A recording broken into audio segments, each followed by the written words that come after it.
Hurricane Agnes was one of the most massive June hurricanes on record.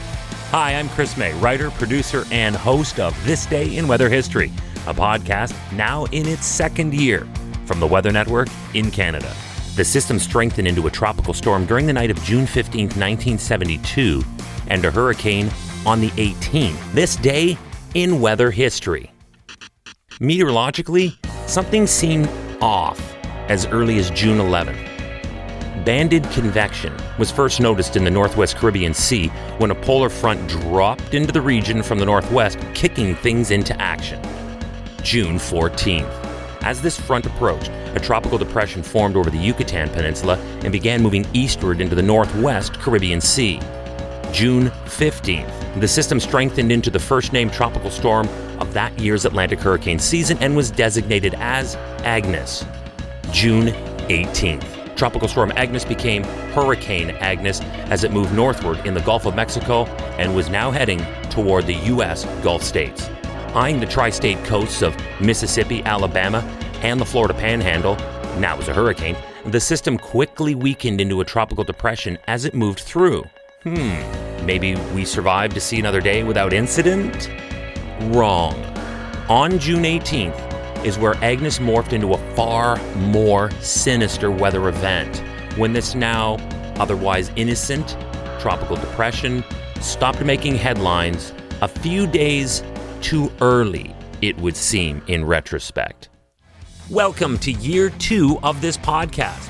Right now, you're listening to the full version of today's story on your favorite podcast provider, but there's also the daily podcast video short.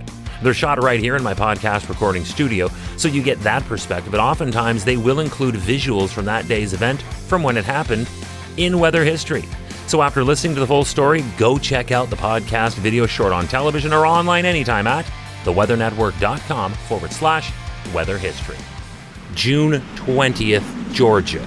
A significant trough in the jet set in and assisted Agnes in losing speed while moving east and staying there long enough for a second low developing just west of Agnes. Now we had 2 areas of low pressure moving in tandem and, as you commonly find in a broad area of low pressure, the intensity of the combined forces strengthened. From this newfound momentum, Agnes regained tropical storm strength over North Carolina and moved up just offshore near Norfolk, Virginia.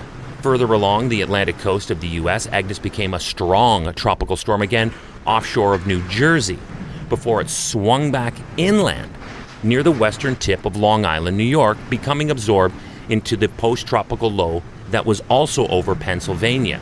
This tag team tandem of 2 tropical storms dumped a heavy amount of rain along its path.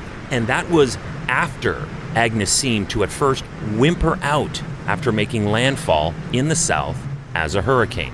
As a matter of fact, it is still virtually impossible to determine how much of the rain that fell in the mid-Atlantic would have fallen had Agnes not existed as a moisture source.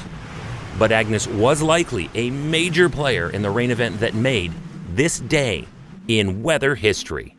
Hey, do you like the podcast? We'd love to hear from you. If you have an idea, go right now to wherever you're listening to me and rate us if you would, please. It's on a 5-star system, and we would love as many stars as you can afford.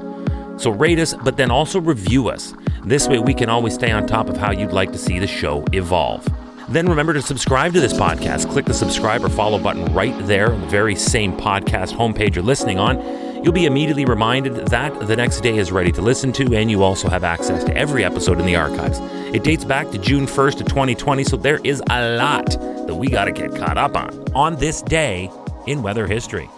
Tomorrow is June 19th.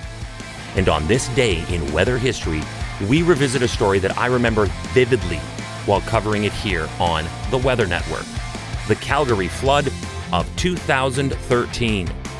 When you have rain racing down the rivers and tributaries like blood through the veins of the Rocky Mountains, what starts as flash flooding, this time got so much worse when it became mudslides.